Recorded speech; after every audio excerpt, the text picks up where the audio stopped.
Hi everyone, it's Lisa. I just wanted to do a little tutorial on using stencils with modeling paste. I've had a couple of people ask me if I would show them how to do it, so I thought I would do that today for you. So the first thing you're going to need obviously is a piece of cardstock. I usually use the white textured cardstock, and then also some of the Liquitex modeling paste. I know that a lot of people do use gesso, which is great, I guess. I did buy some, and then I started reading some reviews that it does have some cracking, so I wanted to preserve my layout, so I decided just to pick this up. I think it was $13, which is kind of expensive for an 8-ounce bottle, but I think I got it at Michael's, and I may have used a 40% off coupon. And I also have seen it online for $7 or $8, so I guess it just depends on where you get it. And then you'll need a spatula or some type of a knife to spread out the modeling paste over the stencil. And what I'm going to be using in this process video is some Prima chalk colors to color the modeling paste once I get the stencil and the modeling paste laid out. These are amazing. I just bought them on Amazon. I got 40 different colors, and I think I got it for half price. So I want to say $35. I know they're usually $80, so it was somewhere between $30 and $40. But I love them. They're amazing. They're really easy to use, and they're great for using them on stencils. So you can actually use the tips to do really detailed coloring. And what I did was I went ahead, and it came with a color chart, and I went ahead and took a picture, or I think I scanned it on my printer, and then I printed it out on some pretty hard photo paper, and then I'm going to have it laminated, just because, as you know, when you're using modeling paste in colors or paints, things get kind of messy. So, but actually this is working pretty well for now, and I can go ahead and see all the colors and choose them out of these little bins that I actually am storing them in right now until I get a better system. And the other thing is I always have some old scrap cardstock handy, so that if I want to check out a color and see if I'm going to like it, I can go ahead and just kind of dab on there just to see what it looks like, because sometimes it looks a little bit different than on here on the chart. So and some stencils, of course, you're going to need.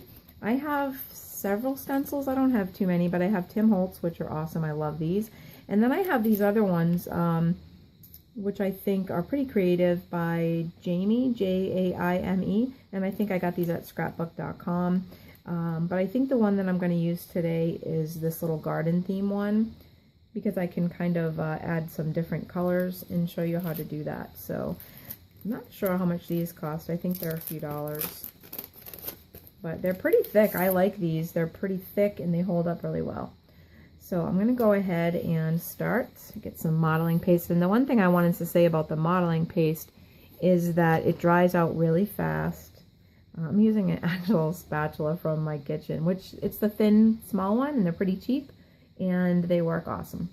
And what else I wanted to tell you was when I'm using this modeling paste, I just make sure that as soon as I open it and scoop some out, I cover it, because it does dry pretty quickly. So I'm going to go ahead and scoop some out, and then set the stencil down where you would like it. And one more thing I wanted to show you was some of the layout that I did. I'll show you the one I did using this actual stencil.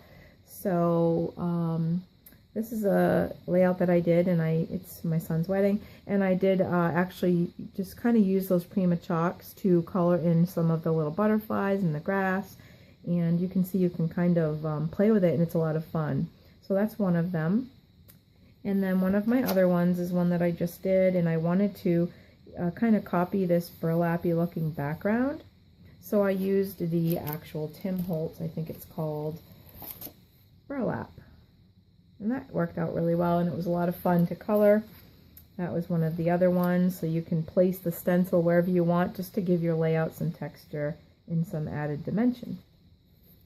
This is one of my other ones that I used, one of the dots stencils, and kind of dabbed it, the color on there, and I kind of like the results of that one. And then this one here is the large circles that I used behind my photo. and I just kind of incorporated the colors from the picture, actually more so the layering than the picture, and that was that. But I wanted to show you these so you'd see the end result and get an idea of what we were looking at. So I'm going to go ahead and just kind of lay this out and just kind of spread some modeling paste over the stencil, and you don't really have to tape it down or anything. I just hold it.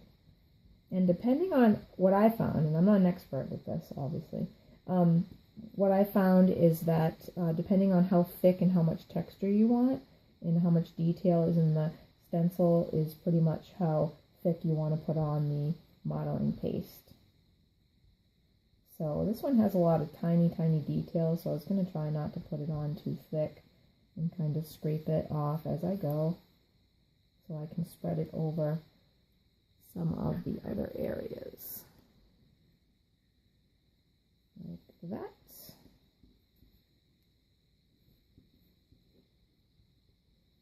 And if you just wanted to do a part of the stencil, you would just spread the paste over the part that you want. But for this demonstration, I wanted to use the whole stencil. I'm just kind of scraping it off just so I'll get a little bit more smoothness on the flowers and the grass. And then it's very simple. You just lift it off. I just love this. It's so much fun. And then I was thinking maybe down here I will do a little bit more. What I find with these stencils in the modeling paste is that it's really easy to wash off if you go ahead and just take some warm water, and then I use soap just to clean it off, rinse it in the sink. It's pretty easy.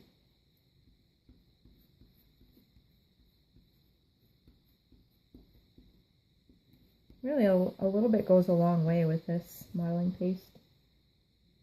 It's kind of expensive, but I've done, geez, I have half a jar and I've done quite a few layouts with it. So, and if you can get it on sale, it's always nice.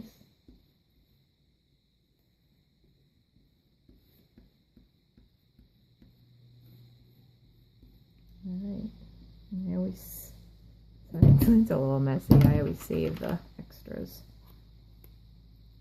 Like I said, a little bit goes a long way, and just make sure you replace the cap.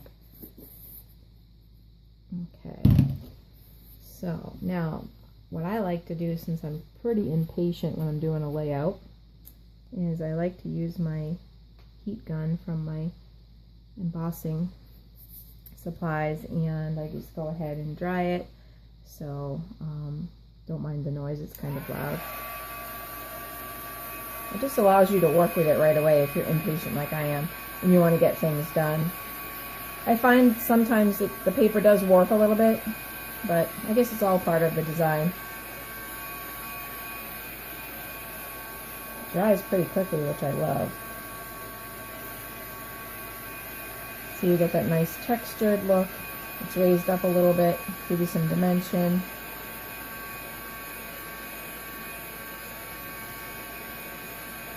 I just kind of feel it as I go to make sure it's drying.